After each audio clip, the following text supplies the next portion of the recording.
Hi, everyone. Welcome back to Candid Perspectives with Kenya and Brian.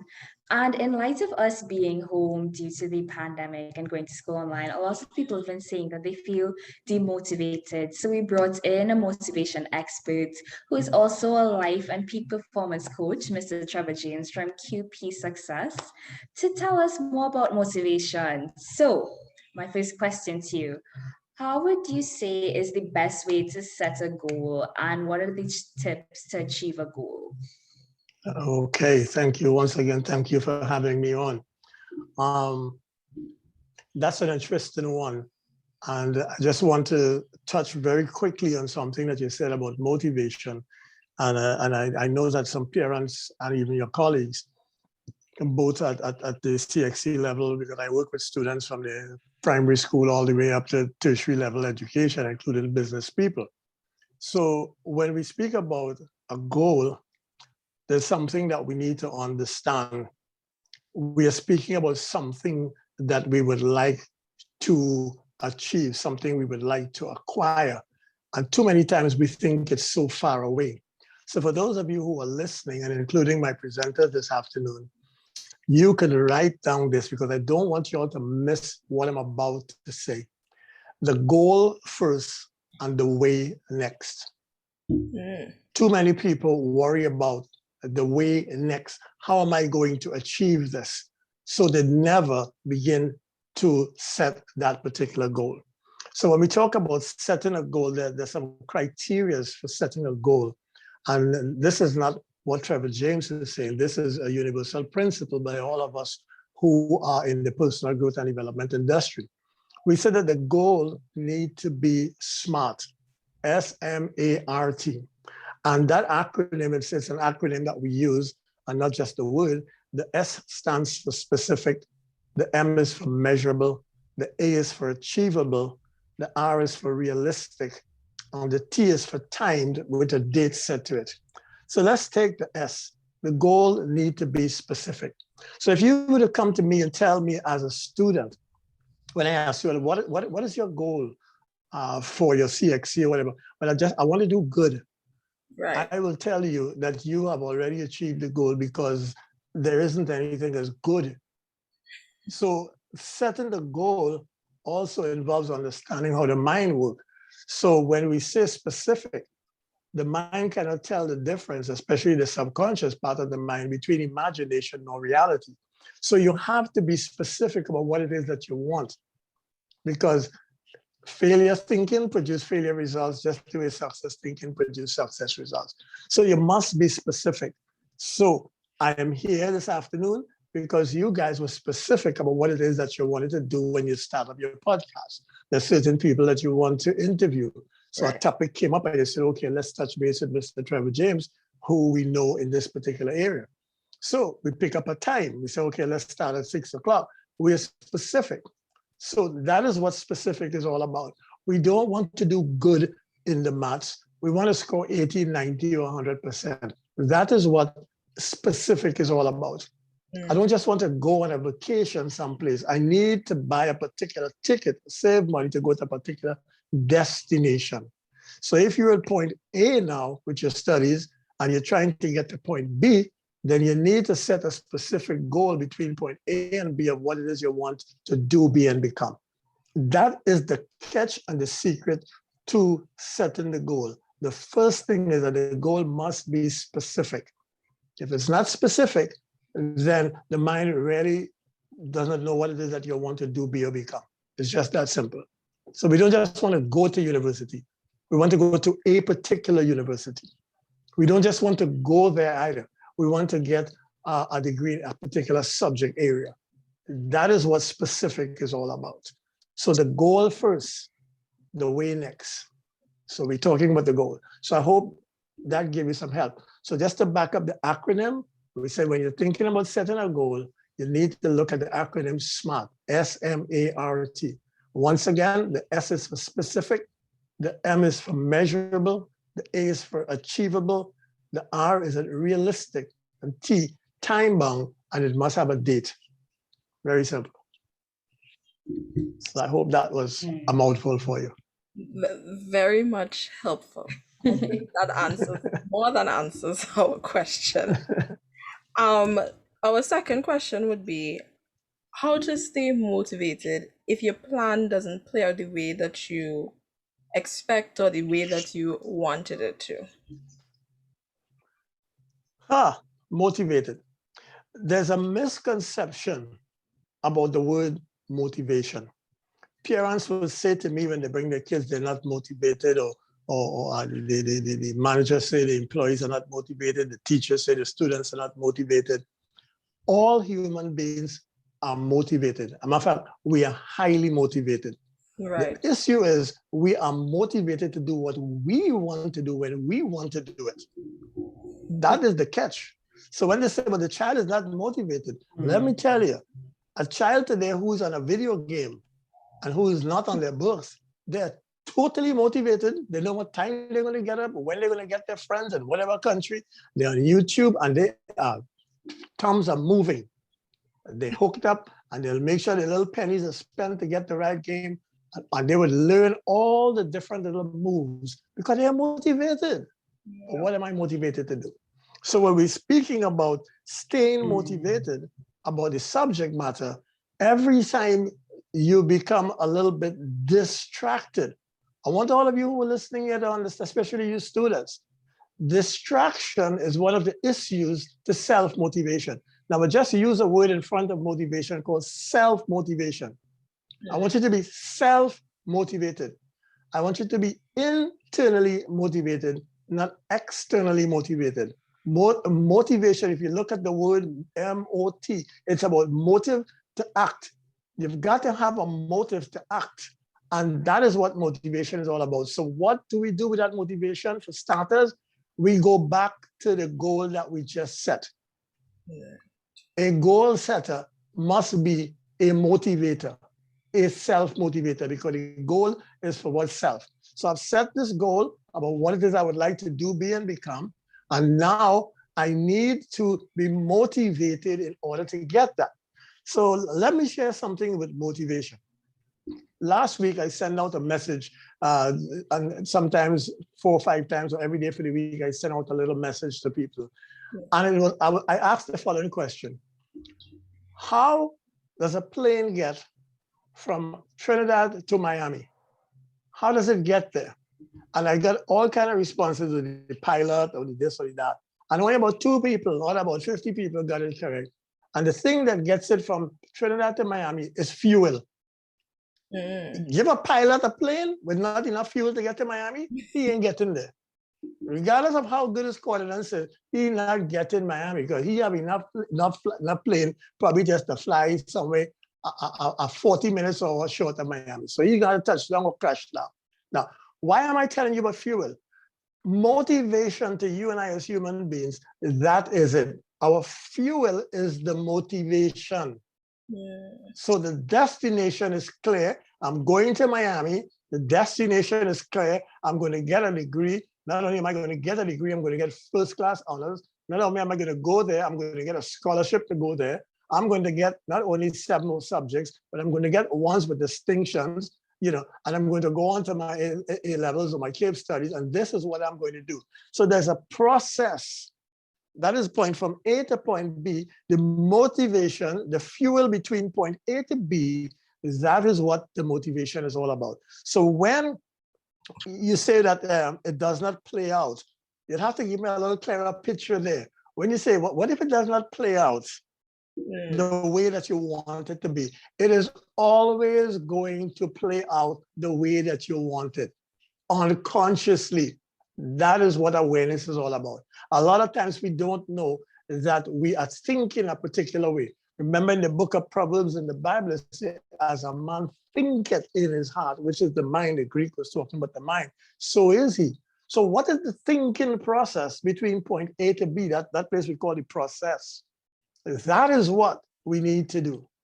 I tell parents, when you bring your kids to meet for coaching, it's better that you bring them to meet and send them to the lessons for the subject matter, because I can make sure that they're using their motivation correctly, so it's not spent all on the games and the Facebook and the Instagram. Those are distractions, and distractions are your energy drainers. Remember, I didn't say it was a demotivator. I said distractions are energy drainers. In other words, it is draining your motivation towards the goal. It is pulling you away from that. So feel free to ask any question within there. I know I've given you plenty, but that's what we're here for. I intend to make this one of your bed podcasts, by the way. That is your goal, I see. That's my goal. A lot to take in, and I feel like we should have you back. We need a part 2 because wow. But well, you better label it part 1 right now. This is my this is my last question for you right now.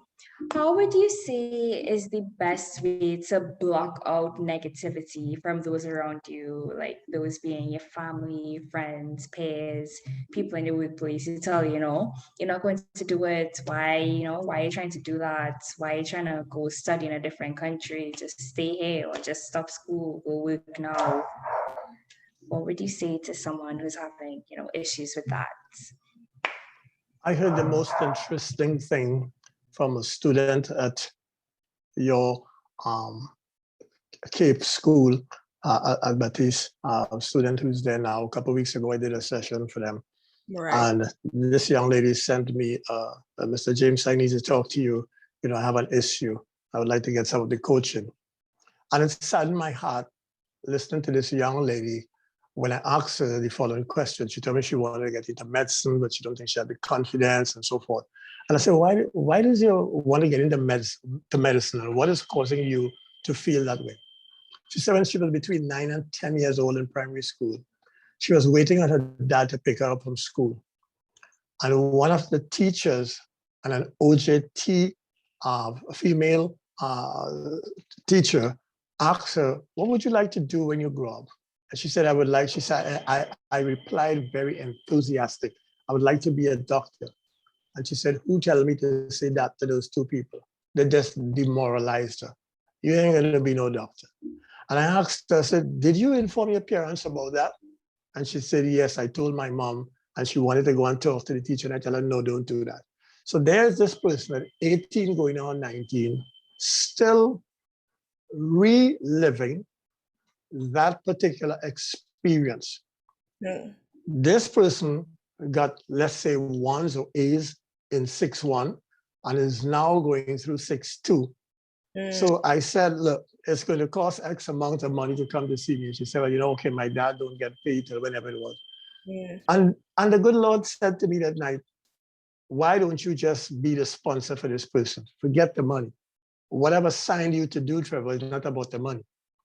And ladies, I called this young lady. I said, do you have Zoom? I'm going to be doing a session with you Saturday morning at 10 o'clock. I called her and she was most excited. So every week, every other day, I'm sending her some information now of what she's going to do. She knows she wants to go to Cuba and study. I say, are you studying the Spanish? Are you doing the things? So we have these people who are supposed to nurture us, who are supposed to develop us, who are supposed to be the gardener to the seed that we have planted. Because when we plant a seed into the soil, the farmer or the gardener, he is nourishing that particular thing. He's going to pull all the weeds away from it. Yeah. So James Allen in his book, As a Man Thinketh, under thought and circumstances, said the following that I put to memory for the last 30-something years. He said, a man's mind may be likened to a garden, which can be intelligently cultivated or allowed to run wild. But whether it's cultivated or neglected, it must and it will bring forth. But if no useful seeds are put into it, an abundance of useless weed seeds will fall therein and will continue to produce its kind. And that is, I'm sharing that with you to let you know that those things that those adults or whoever else, your peers are saying, the can't word, that is a seed. It's a thought, it's a word. And that is going to find itself somewhere into your mind. And that is going to expand. It is written that what you focus on is going to expand. So we need to understand why say these things? I always say positive to my kids. You could do this. You're a winner. You know, you have genius potential. And that is the thing that is going to make them be better than they are. So one of the first things that I'm designing a program now called parental imaging.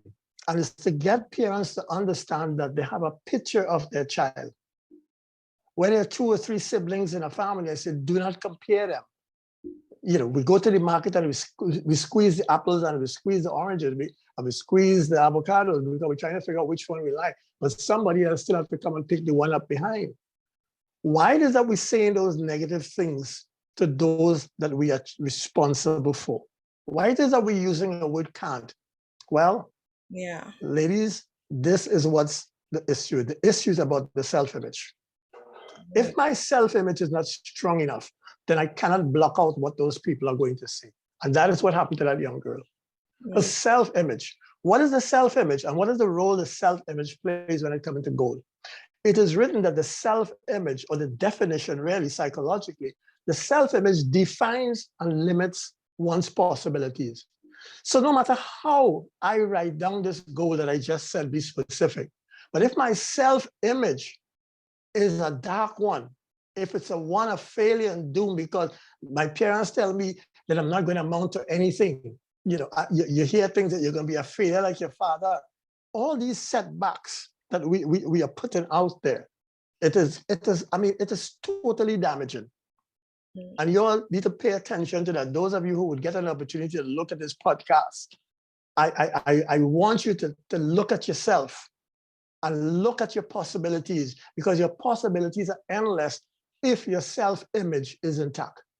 Otherwise than that, your possibilities will be just a little shrink. Bible tells us in Hebrews, you know, just to have faith as a grain of mustard seed. Think how small a grain of mustard seed is, and that's the image they want you to build. Start to build from there. So I am going to be addressing this, and I'm going to drive it home. As you realize, you ask a question that is a passion for me. Mm-hmm. Speak positively over your charges. Mm-hmm. Speak positive. We become what we think about most of the time. Parents, if you're going to speak something to your child, let them know that can is the only word that you know. You can't do it. There's 6 most powerful words to human. I am, I can, and I will. And we need to speak that over our children. For those of you who are listening, speak it over your colleagues. Speak it to your podcast. Our podcast is going to be the best. You know, we're going to be matching toes with Mr. James, because I'm now putting out my stuff on thing. Also, I set up a YouTube channel. I'm just getting ready to go to town too. So I'll be interviewing you guys just now on my. I'll be coming back to interview you guys just now. And I want this message, as you say, we have to do a part 2. We need to do. I want us to get this message. Don't speak negative to your friends. Don't speak negative to the economy. Mm-hmm. You know, why you're going out to look for a job and saying thing bad, I ain't never gonna hire me. You know, I don't know why I'm studying this because I'll probably fail it. Well, close the book and shut it up one time. So that is the image that you have. That is the image that you have. So I hope I'm able to answer that question. To block it out, you've got to have a strong self-image. You've got to have an image.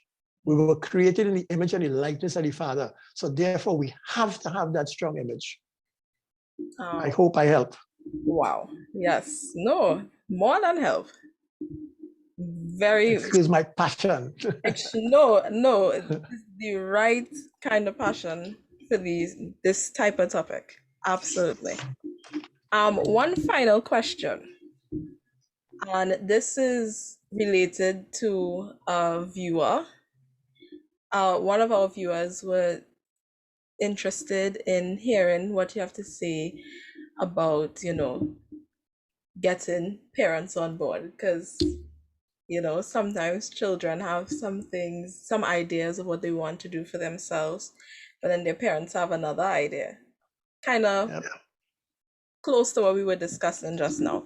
But they were wondering if you had any tips on how you could get their parents on board.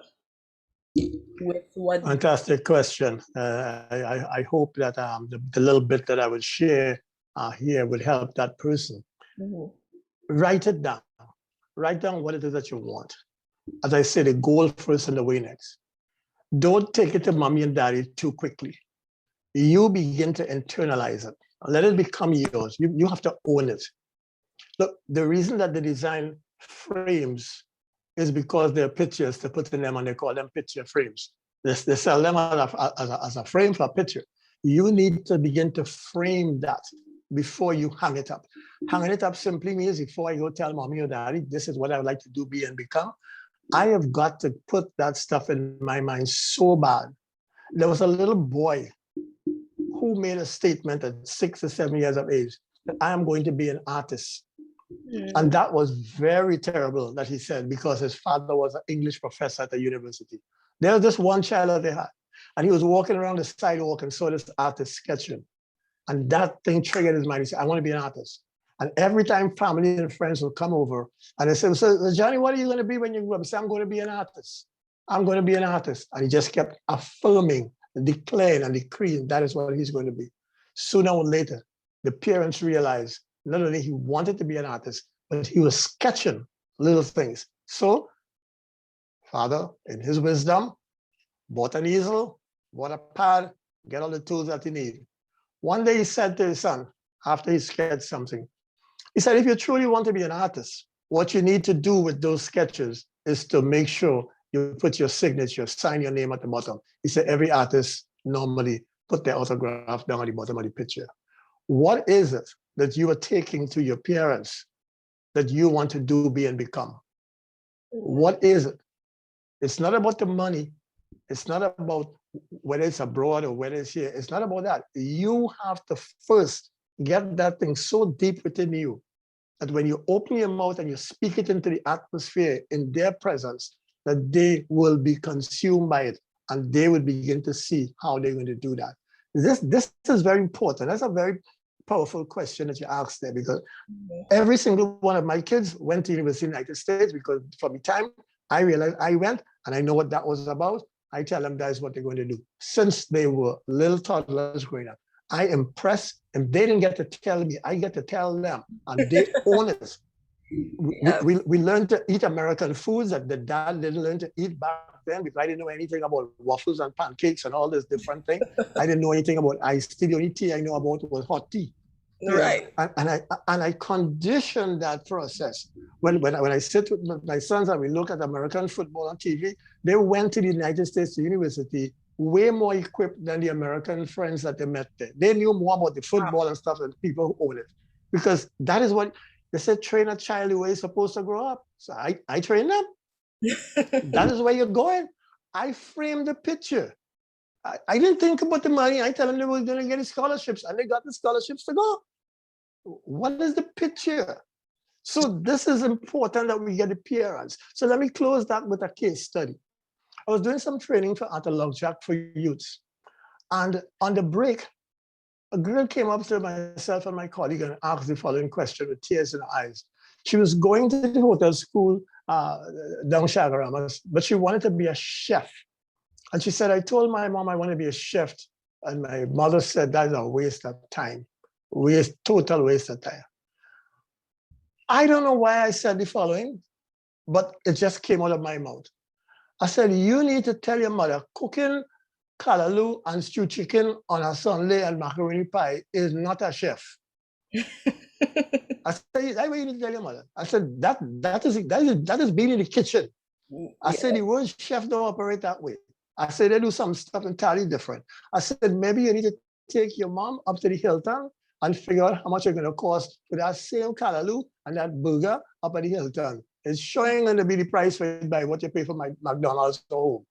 I said, start to go on the Food Network and look at different things and introduce your mom to those things. Look at what they're doing.